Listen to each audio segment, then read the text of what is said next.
할렐루야. 아멘. 삼부 예배 드리시는 모든 분들에게 말씀을 통해서 하나님의 큰 은혜가 임하는 복이 있으시기를 주 예수님의 이름으로 축복합니다. 아멘.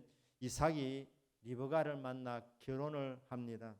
이것은 아버지 아브라함의 축복 속에 이루어졌던 일이었습니다. 또 종이 이 사명 받아서 멀리 밧단 아람까지 가서 기도할 때에 그 기도대로 이루어지는 특별한 응답이 있었습니다. 이삭은 원래 약속을 받았던 사람이었습니다. 너와 내 자손으로 말미암아 천하 만민이 복을 얻을 것이라. 복의 근원이 된다는 약속을 받았던 사람이 이삭입니다. 자, 이런 사람이 부모님의 특별한 축복 속에서 또 믿음의 사람 그 집안의 그 신실한 종의 기도 응답을 통해서 만나서 가정을 이루었으니 복의 근원으로 되는 삶이 펼쳐져야 되겠는데 이 믿음의 가정에도 특별한 축복 속에서 결혼이 이루어지고 가정을 세웠는데 이 가정에도 아픔이 있었습니다. 문제가 있었습니다. 예수 믿는다고 문제가 없어지는 것이 아닙니다. 어떤 집이든지 다 들여다보면 나름대로 남 모르는 아픔이 있고 눈물이 있습니다. 고난이 있습니다. 이삭과 리브가도 고난이 있었습니다. 문제가 있었습니다. 무슨 문제입니까? 이삭이 40살에 결혼을 했는데 자식이 생기지 않는 겁니다. 자, 이런 문제가 생길 때 성도는 문제 앞에 주저앉지 않아야 됩니다. 낙심하지 않아야 됩니다. 기도 제목으로 삼아야 합니다. 이삭이 이 문제를 갖고 하나님 앞에 기도합니다. 그의 아내가 임신하지 못함으로 그를 위하여 여호와께 간구하며 하나님 앞에 간구했습니다. 그의 아내 리브가가 임신하였다고 말합니다. 자, 간구해서 응답받았다, 임신하게 되었다, 뭐 간단하게 되어 있는데 그런데 실제로는 간단하지 않았습니다. 40살에 결혼해서 이삭이 60살이 될 때에 아들을 낳았으니까 기도를 얼마나 했느냐? 20년 했다는 말입니다. 하루 이틀 기도해보고 안 된다고 쉽게 포기하지 마시길 바랍니다. 기도 중에 하나님 만나고 기도대로 되는 역사를 경험하게 되는 겁니다. 60이 될 때까지 끊임없이 간구하는 이삭에게 하나님 은혜를 주셔서 어느 날 리브가에게 임신이 되게 응답해 주신 겁니다. 태문을 열어주신 것입니다. 자, 이렇게 기도 속에 이미 축복이 약속되어져 있었던 이 집안에 기도하여 자녀를 받았는데 쌍둥이를 받습니다. 갑절의 복을 받은 겁니다. 그런데 문제가 생겼어요. 이삭만 기도한 것이 아니라 리브가도 얼마나 많이 기도했겠습니까? 영감의 사람인데 이 쌍둥이가 이 배 안에서 싸우는 겁니다.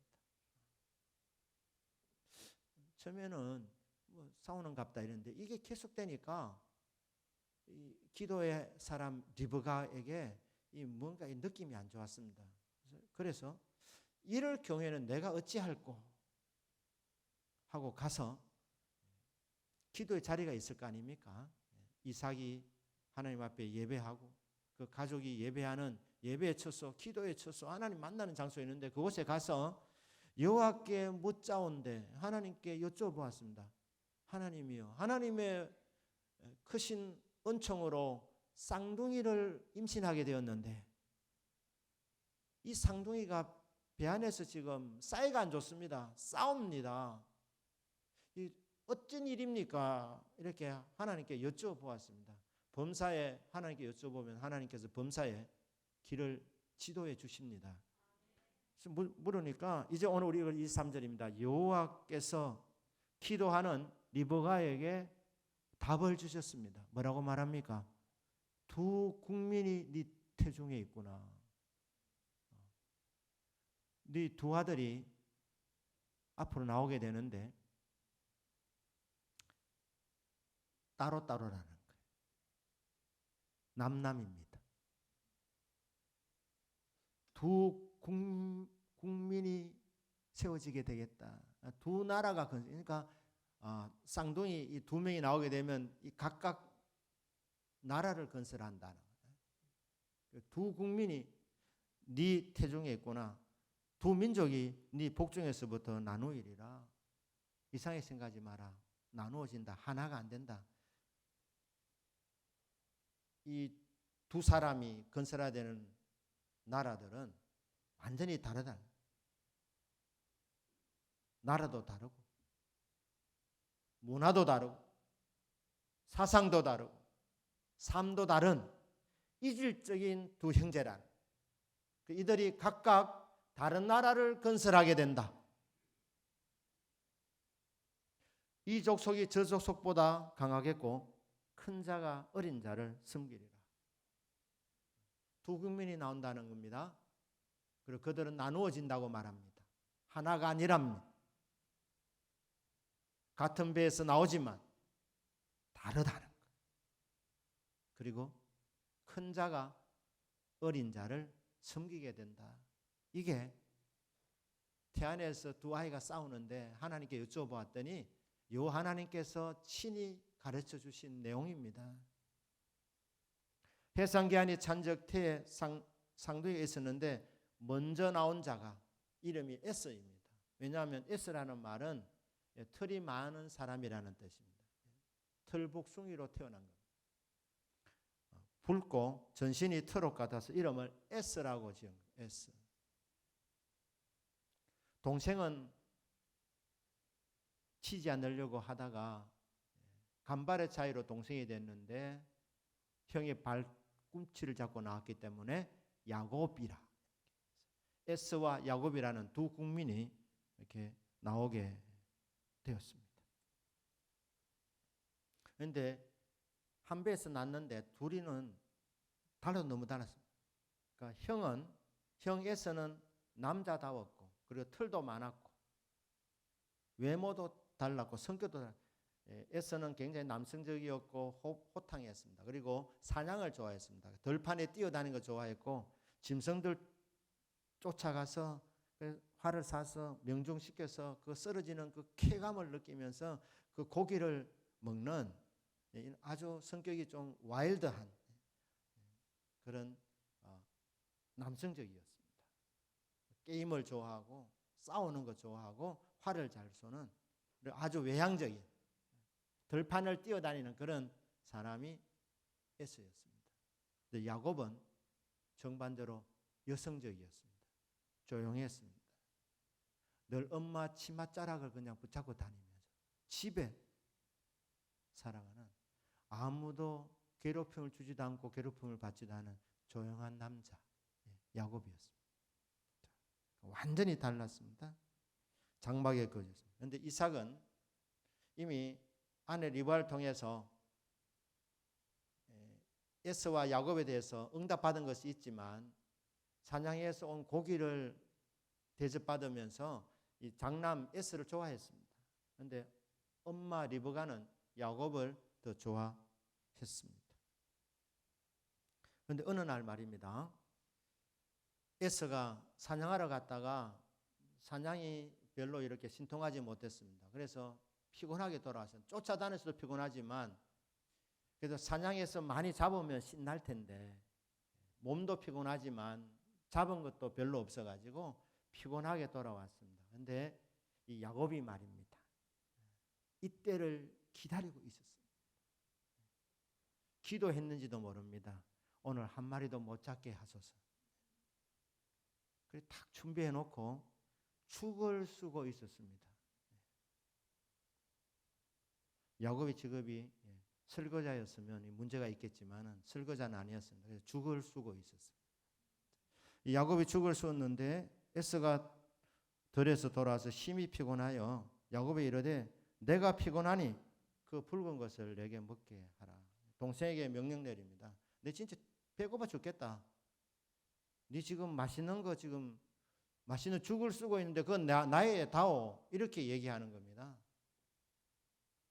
그러니까 동생이 뭐라 말합니까? 다 준비하고 있었는데 이제 때가 왔구나 하면서 형님 세상에 공짜가 어디 있습니까? 이거는 형님이라도 안 됩니다. 이거. 그 형이 묻습니다. 뭘 원하노? 그러니까 형님 장자권 있잖아요. 그 장자권 내는데 파소. 이런. 농담 비슷하게. 에서가 이렇게 말합니다. 32절에 에서가 이르되 내가 죽게 되었어요. 지금 배고파 죽을 판인데 이 장자의 명분이 내게 뭐 무슨 소용이 있나? 이스라엘 백성들에게 장자가 되는 것은 특별한 복을 받는 것입니다. 물질적으로 아버지 유산 동생들보다 2배를 받습니다. 그러니까 경제적인 복을 받습니다. 그러니까 장자로 태어나면 동생들보다 몫을 2배를 받는다. 경제에 큰 혜택을 받습니다. 장자로 태어나면. 아울러서 이스라엘은 제사 드리는 민족입니다. 예배하는 민족입니다. 하나님을 예배하는 민족. 우리나라도 장남이 제주가 되지 않습니까? 제사에 제사를 이렇게 이끌어가는 주인공이 되는 거예요. 그러니까 이 장자가 되면 그 집안의 영적 리더가 되는 겁니다. 그래서 예배를 인도할 수 있습니다. 이게 장자가 되는 복인데 에서는 하나님을 안 믿으니까 장자권이 별로 자기에게 유익이 되는 줄 몰랐습니다. 신앙의 사람 야곱은 이 자리가 이 장자가 되는 이 복이 얼마나 큰 복인지 알고 그는 끊임없이 둘째로 난 것을 서러워하면서 장자가 되는 방법만 있다면 장자가 되고 싶어서 지금 몸부림을 치고 있는 사람이 야곱인데 막상 장자로 태어난 형은 이게 얼마나 큰 복인지 몰랐다는 겁니다. 하나님을 예배하는 것이 얼마나 복인지, 예배를 인도하는 그 예배 인도자가 된다는 것이, 믿음의 족장이 된다는 것이 이게 얼마나 큰 복인지, 아울러서 물질의 복도 2배를 보장받지 않습니까? 영육간의 복이 보장되어져 있는 이 자리를 장남은 우습게 여겼습니다. 이렇게 말합니다. 내가 지금 배고파 죽게 생겼는데 이거 뭐 장자권이 뭐 소용이 있나? 장자권이 무슨 뭐 장자권을 갖고 있는다고 어디 밥이 나오나 떡이 나오나 하면서 알았다. 내가 팔아먹게. 야곱이는 말합니다. 형님 그 말만 하지 말고 맹세합시다. 맹세합시다. 그러니까 오냐? 맹세하지 뭐. 그래. 맹세한다. 장자권 판다. 오늘부터 실제로는 네가 장자다. 이렇게 팔아먹었습니다. 그때에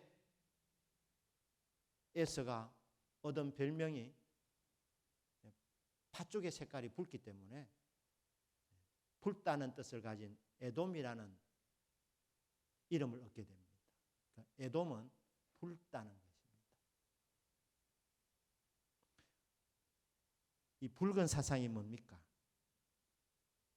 붉은 사상은 인생에 있어서 신앙은 별 중요하지 않다는, 인간에게 가장 중요한 것은 빵이라는 것입니다. 배고픔의 문제를 해결해야 된다. 이게 인간의 당면한 과제다. 신앙은 사치라는 거. 신앙은 사치라. 그러니까 신앙을 가진다고 밥이 나오나 떡이 나오나 돈이 나오나 안 나온다는 거예요. 안 생긴다는 거예요. 그러니까 빵을 얻는 것이 최고다. 그러니까 신앙보다 물질의 우선순위를 두는 사상, 이 사상을 우리는 붉은 사상이라 합니다. 좀 더 자극적으로 말하면 빨갱이 사상이라 그렇게 얘기하는 거예요. 에서가 죽고 나서 이 사상이 없어진 것이 아니라 에돔이라는 이 국가만 이렇게 된 것이 아니라 이런 사상이 끊임없이 인류 역사 가운데 있어져 왔습니다. 하나님이 최고입니다. 하나님을 신앙하는 그런 사람들이 있고, 하나님 필요 없습니다. 하나님이 계시든지 말든지 그거는 중요하지 않다는 거야.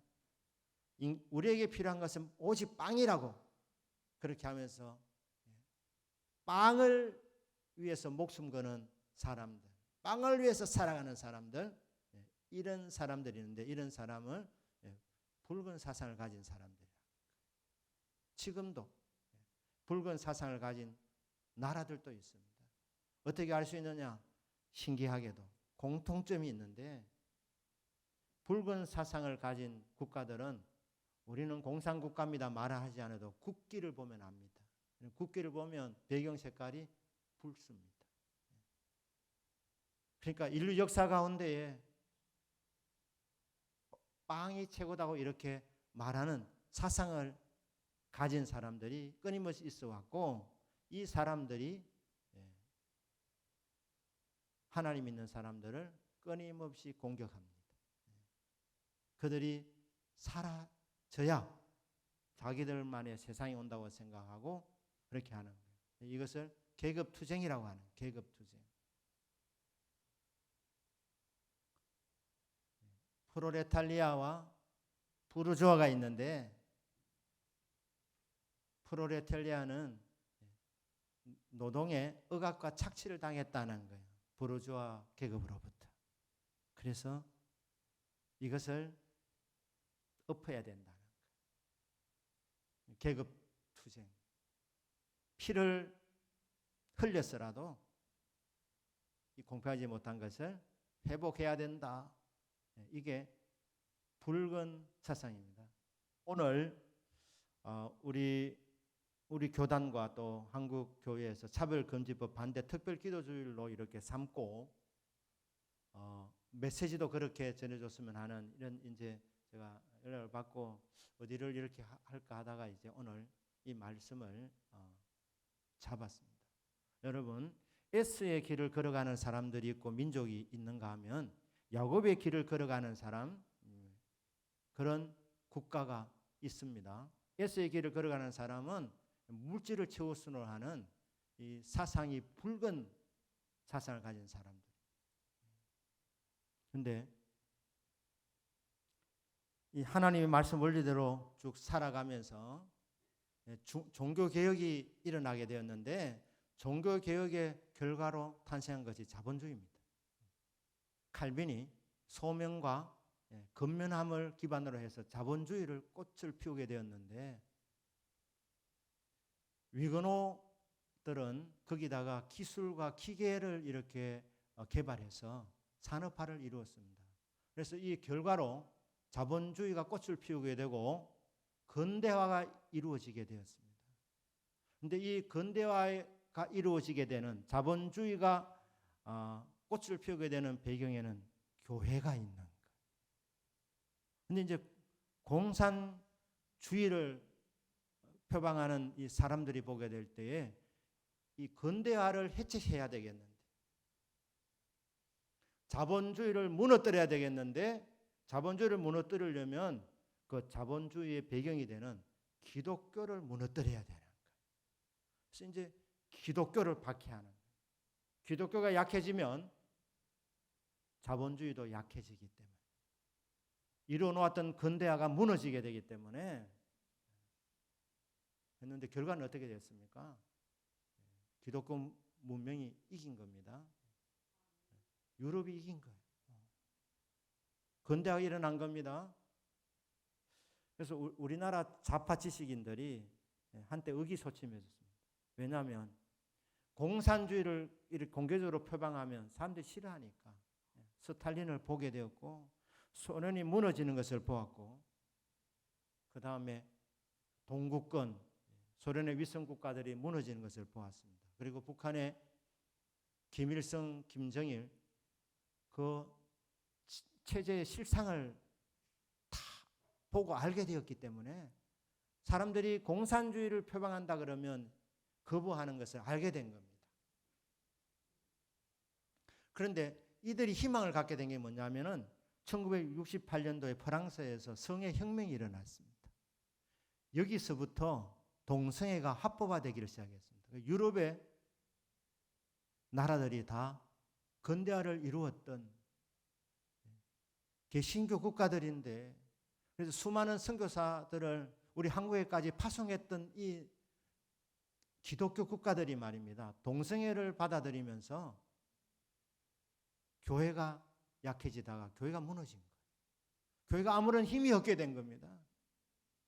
그렇게 되니까 여러 가지 문제가 생긴 거예요. 그러니까 1968년 프랑스 혁명 이후로 지금 프랑스는 사라졌다 이렇게 말하지 않습니다. 유명무실하게 된 겁니다.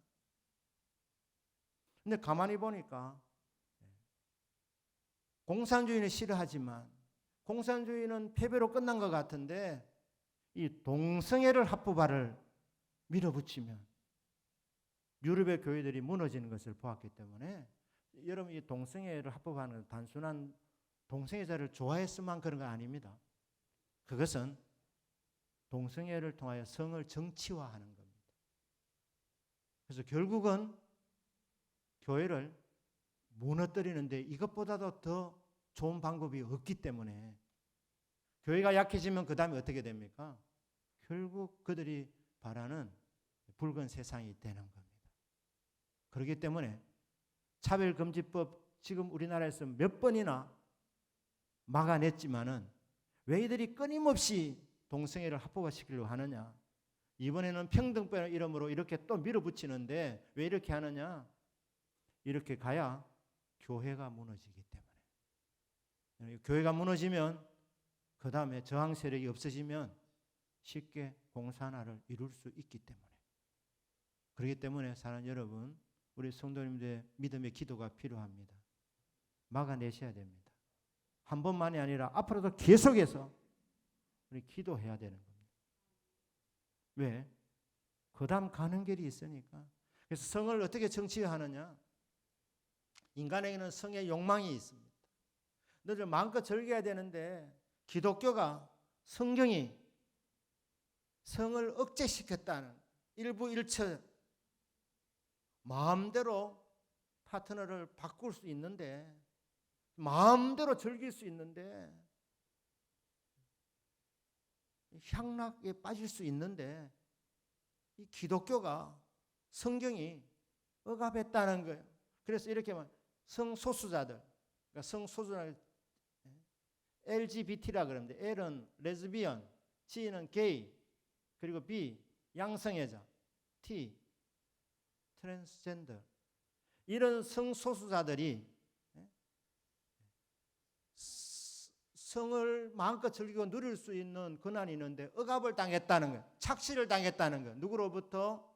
남녀 성 이걸 주장하는 기득권자들에 의해 가지고 또 다른 계급투쟁으로 몰아간 것입니다. 성소수자들이 억압을 받았다. 억압을 받고 있다. 해방시켜 줘야 된다. 이 정치화한 겁니다. 그리고 이렇게 하면 교회가 무너지고, 그러면 그들이 원하는 세상이 오게 된다. 이렇게 그들이 희망을 갖게 되면서 스탈린에 실망한 그들이, 그런 모델은 어디냐? 중국 마오쩌둥입니다. 마오이즘이라 그러죠. 마오이즘. 6,500만 명이 죽었는데 이 문화혁명이 모델입니다. 그리고 그들이 수용한 문화는 히피 문화라고 합니다. 이렇게 다 종합을 해가지고 지금 그들이 지향하고 있는 것이 바로 이 붉은 사상을 결국 간절시키려고 하는 것이 이들의 움직임입니다. 여러분 신앙생활 하신다면서 이게 속아 넘어가신다면, 공산주의도 뭐 괜찮다 이런 생각하신다면 여러분 진짜 하나님의 자녀인지 내가 기독교인인지 여러분 자신을 살펴보셔야 됩니다. 정체성에 문제가 있는 것입니다. 사랑하는 여러분, 이 붉은 사상은 뭐라고 말합니까? 이삭이 아들을 위해서 기도해 주면서 이렇게 말합니다. 창세기 21장 40절에서 너는 칼을 믿고 생활하겠고, 칼을 믿고 생활하겠고. 하나님을 믿어야 되는데 칼을 믿는다는 거예요. 칼의 위력을 믿는다. 여러분, 하나님 안 믿는 사람들은 뭐를 믿겠습니까? 자기 힘을 믿거나 아니면 칼을 믿거나 무기를 믿거나 돈을 믿거나 다른 대체물이 있는 겁니다. 그런데 아버지 이삭이 아들을 얼마나 좋아했었습니까? 이 장남을 사랑했었습니다. 그런데 축복할 때에 그날 그래도 영적인 사람이기 때문에 바로 정확하게 단도직입적으로 말했습니다. 에서야, 너는 지금까지 칼을 믿고 살아왔잖아. 너 하나님 안 믿었잖아. 칼을 믿고 살아왔으니까 너는 남은 생에도 칼을 믿고 살아간다. 칼을 쓰면서 산다네요. 호전적인 사람이 되는 겁니다. 호전적인 사람. 칼을 믿고 살아. 야곱이 말합니다. 떡과 팥죽을 주니까 그걸 덜렁 받아 먹고 일어나갈 때에 이 성경의 평가하면 에서가 장자의 명분을 가볍게 여김이었더라. 여러분 34절 뒷번에 가볍게 여김, 이게 히브리어로 저주라는 뜻입니다. 가볍게 여긴다는. 장자의 명분을 우습게 여기는 거, 뭐 믿는다고 이게 밥이 나오나 떡이 나오나 이런 붉은 사상을 가지는 것은 하나님 주시는 축복을 가볍게 여기는 것이고 그게 바로 저주라는 거예요. 저주를 선택한 것입니다. 칼을 믿고 사니까 에스겔 35장에 보면 이 에스가 동생을 미워했습니다. 한을 품었다. 미워했다는 거예요. 사랑하지 않았습니다. 호시탐탐 기회를 노리다가 이스라엘이 환난을 당할 때, 이스라엘이 약해졌을 때 그때 칼의 위력에 이스라엘을 넘겼다. 이스라엘 망하도록 칼이 덮치도록 했다는 거예요. 그러면서 말합니다. 에서 족속아, 에서야, 너는 피를 미워하지 않았잖아. 그러니까 너의 생에는 끊임없이 피가 따라올 것이다. 죽이고 죽는다는 거예요. 너는 칼을 믿고 칼을 쓰니까 너도 결국 칼을 쓰다가 칼로 망한다는 거예요. 완전히 황폐하게 되고 아무도 살지 못하는 그런 도시로 전락하게 되고 다시는 재기가 일어나지 못한다. 여러분, 하나님 버리면 저주받는 겁니다. 하나님을 버리면 망령된 행실을 한 겁니다. 히브리서에서 그렇게 말씀하죠. 한 그릇 식물을 위하여서 장자의 명분을 팔아먹어버린 그런 망령된 자가 너희 가운데 있을까 주의하라. 우리 대동교회 순도인가는 한 사람도 하나님을 우습게 여기거나 이 하나님을 예배하고 하나님을 찾고 신앙생활 하는 것, 그 가치를 우습게 여기는 사람이 한 사람도 없으시기를 주 예수님의 이름으로 축복합니다. 유럽이 무너지는 것을 보고 이 대한민국도 그렇게 된다고 보고 그렇게 지금 계속 밀어붙이고 있는 겁니다. 지금 전 세계에서 가장 치열하게 영적 전투가 벌어지고 있는 장소가 한반도입니다. 유엔도 넘어갔다고 말합니다. 유엔도 성주류화라고 해가지고 이 성주류화 운동이 언제 시작되느냐? 1995년 중국 베이징에서 시작됐습니다. 제4차 세계 여성대회에서 이 성주류화 운동이 일어나는데 성주류화 운동이 뭐냐 하면 그게 남성, 여성, 여러분 성경에서는 남자, 여자 성은 딱 두 성입니다. 중성 없습니다. 딴성 없습니다. 그런데 이 성을 해체하는 것, 그게 성주류화 운동입니다. 다른 성도 인정해 주자는 것. 이게 성주류화 운동인데 유엔에서 가난한 나라를 도울 때에 원조해 줄 때 조건이 뭐냐면 성주류화 운동을 받아들이면 도와주는 거예요. 그러니까 비성경적이라도 도움 받으려면 성주류화 운동을 받아들여야 되는 거예요. 유엔도 그래 넘어갔다. 그래서 지금 한국에서 치열한 전쟁에는 유럽이 다 넘어갔지 않습니까? 그러니까 이 한국을 넘어뜨리고 지금 압박이 오고 있는데 사는 성도 여러분, 그렇기 때문에 우리 성도가 아주 뜨겁게 기도해야 됩니다. 믿음으로 한국교회가 하나 되어서 믿음으로 물리쳐야 되는 겁니다. 공산화되는 것은 저주받는 길입니다. 망령된 선택을 한 겁니다. 자, 그렇다면 이삭의 아들 야곱은 어떻습니까? 야곱, 에서의 길이 있고 야곱의 길이 있습니다. 야곱은 사실 인간적으로는 더 약한 사람이고 성격도 훨씬 더 문제가 많았습니다. 아주 간사한 사람이었습니다. 거짓말도 잘 했습니다. 그런데 이 에서에게 있어서 주어진 무기가 하나 있었습니다. 야곱은 약했지만 막상 붙으면 에서가 이기지를 못했습니다. 큰 자가 작은 자를 섬기는 결과가 계속해서 나왔습니다. 왜 그렇습니까? 에서의 무기는 칼과 활과 단창이었습니다.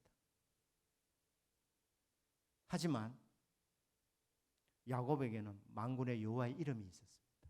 다윗이 그래 골리앗을 향해 나갈 때 너는 칼과 창과 단창을 갖고 내게 나오지만은 나는 만군의 여호와의 이름, 네가 모독하는 이스라엘의 군대의 하나님의 이름으로 네게 나가는. 그러니까 다윗은 나갈 때 칼을 갖고 가지 않았습니다. 활을 갖고 가지 않았습니다. 창을 들고 가지 않았습니다. 만군의 여호와의 이름 하나 붙들고 나간 겁니다. 왜? 여러분, 만군의 여호와의 이름, 가장 높으신 이름입니다. 가장 권세 있는 이름입니다. 그러니까 저쪽에는 칼을 갖고 나오고 이쪽에는 만군의 여호와의 이름을 갖고 나간 거예요. 나가니까 어떻게 했습니까? 하나님이 무너뜨려 주신 겁니다. 그러니까 성도는요, 약해도 안 집니다. 왜? 만군의 여호와의 이름이 우리에게 있기 때문에, 하나님이 내 배경이시기 때문에, 하나님이 도와주시면 우리는 이기는 겁니다. 지금 이 전쟁이 만만치 않지만 우리는 기도하고 믿음으로 나가면 이기고 또 이기는 거예요. 야곱도 별명을 얻었습니다. 별명이 이스라엘입니다. 야곱은 이렇게 생각했습니다. 장자의 명분만 얻으면 자기 생애가 이제 확 펼칠 줄 알았어요. 풀릴 줄 알았습니다. 그래서 어떤 수를 써서라도 장자의 그 명분을 빼앗으려고 한 겁니다. 그런데 막상 장자 명분을 빼앗음에도 불구하고 야곱의 그 이후의 삶은 여전히 고달팠습니다. 나중에 그의 나이가 137세가 되었을 때에 내 인생, 나그네 인생길 험악한 세월을 보내었나이다. 장자의 명분을 얻고 나서도 그의 삶이 잘 안 풀렸습니다. 정말 어려웠습니다. 그는 결혼도 77세 넘어서 했고요. 70이 될 때까지 독신이었습니다. 이게 장자권을 얻음으로 자동으로 복이 오는 것이 아니구나. 복은 하나님이 주셔야 되는구나. 내 인생길의 승리자가 되려면 하나님이 나를 도와주시는 길밖에 없구나. 이걸 깨닫고 그는 약복강에서 하나님과 실험하는 거예요. 하나님 보낸 천사와 막 실험하는데 환대뼈가 부러지는 아픔 속에서도 절대 그 손을 놓지 않으면서 몸값니다. 내게 축복하지 아니하면 가게 하지 아니하겠나이다. 근데 축복 못 받으면, 복 못 받으면, 하나님이 복을 주시지 아니하시면 나 형님 맞으면 거기서 끝입니다. 내 인생. 나 죽습니다.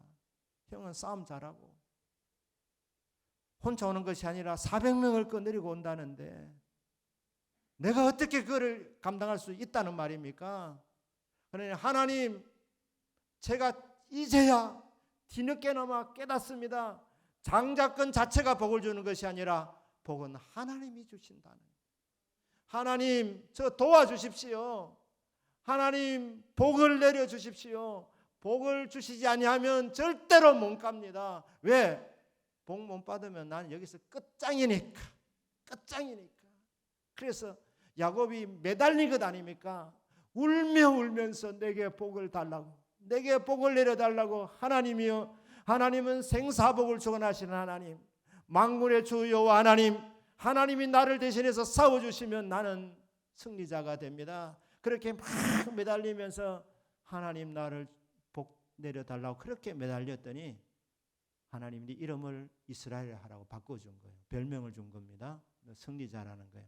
네가 그토록 원하는 복을 받았다는, 내가 너를 복 내려준다는, 보장한다는 형님이 너를 해코지하지 못한다는, 너는 승리자가 된다는, 큰 자가 작은 자를 섬긴다는 이 약속이 실제로 이루어진다는 보장을 받았다는 증거로 이름을 바꿔준 거예요. 승리자라, 하나님 나라의 왕자라는, 하나님 나라의 공주라는 이 이름을 얻은 겁니다. 야곱이 살아남는 법, 성도가 살아남는 법, 저와 여러분이 살아나는 법. 여러분, 장남이라고 다 성공하는 거 아닙니다. 소년이라고 성공하는 거 아닙니다. 장정이라고 성공하는 거 아닙니다. 장정도 넘어질 수 있고 소년도 쓰러질 수 있습니다. 장남도 안 풀려나갈 수 있습니다. 그러면 어떻게 살아남는가? 누가 승리하는가? 오직 한 가지입니다. 여호와를 앙망하는 자. 여호와를 앙망하는 자에게 새 힘을 부어주시는 겁니다. 나는 장자로 태어났었으면 풀렸을 텐데, 야곱이 늘 그런 생각했었어요. 그러니까 그거 좋다, 하나님 해봐라. 그래서 하나님 허락했는데 장자의 명분을 얻었어도 고달픈 인생은 마찬가지였습니다. 여러분이 장남이시든 차남이시든, 여러분이 소년이든 청년이든 장년이든 노년이든, 아니면 장녀든 자녀든 아니면 막내든 상관없습니다. 누구든지 여호와를 앙망하는 자는 새 힘을 공급받습니다. 야곱처럼 여호와를 끝까지 바라보면서 내게 복을 주지 않으면 가게 하지 않겠나이다. 주여 저의 복을 내려주십시오 하면서 여호와를 바라보는 자, 주목하는 자, 그 소원을 하나님께 두는 자, 기대하는 자, 기다리는 자, 그것이 바로 앙망이라는 말입니다. 앙망. 여러분, 저와 여러분은 연약하지만 이 세상에서 살아남는 법, 승리하는 법, 여호와를 앙망하는 데 있습니다. 여호와를 기다려라. 여호와를 기대해라. 여호와를 바라보아라. 소망을 갖고 주목해라. 그러면 주님이 오셔서 새 힘을 부어주신다. 날개를 달아주셔서 정말 어려운 환경을 높이 날아오르는, 극복할 수 있는 그런 복을 내려주신답니다. 자, 여러분, 여호와를 기대하는 믿음을 가지시길 바랍니다. 여호와를 기다리는 믿음을 가지시길 바랍니다. 여호와를 앙망하는 믿음을 가지시길 바랍니다. 그래야 승리하고 성공하고 복을 받는 저와 여러분의 믿음이 되기를 주 예수님의 이름으로 축복합니다. 아멘.